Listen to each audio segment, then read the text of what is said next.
নতুন গাছে ৩টি আম ধরেছে, খুশিতে আত্মহারা শুকুর আলী ভাই। শুকুর আলী ভাই কুষ্টিয়া জেলার বাসিন্দা। আমাকে ভিডিওটি দিয়েছেন হোয়াটসঅ্যাপে। তো ভিডিওটি দেখে আমি ভিডিওটি আপনাদের মাঝে শেয়ার করলাম। ৩টি আম দেখে আসলে আমি নিজেও আত্মহারা হয়েছি। কিছুদিন আগে শুকুর আলী ভাই এই নতুন বাড়ি করেছে গ্রাম অঞ্চলে। আগের বাড়িটি উনি বিক্রি করে দিয়েছে। তো সেখানে অনেক ফলমূল লাগাইছে, যেমন লেবু, পেয়ারা, আম।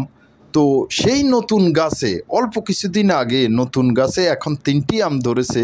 সত্যি আমি অবাক হয়েছি যে এত অল্প সময় কিভাবে আম ধরে।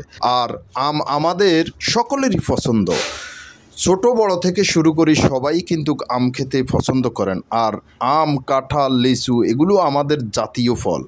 তো দেখা গেছে যে জাতীয় ফল, দেশীয় পণ্য কিনে হন ধন্য, এবং দেশীয় ফলমূল খাওয়া আমাদের খুবই স্বাস্থ্যের জন্য উপকারী। আম পছন্দ করে না এমন লোক খুঁজে পাওয়া মুশকিল হবে। আপনি কি আম পছন্দ করেন? তাহলে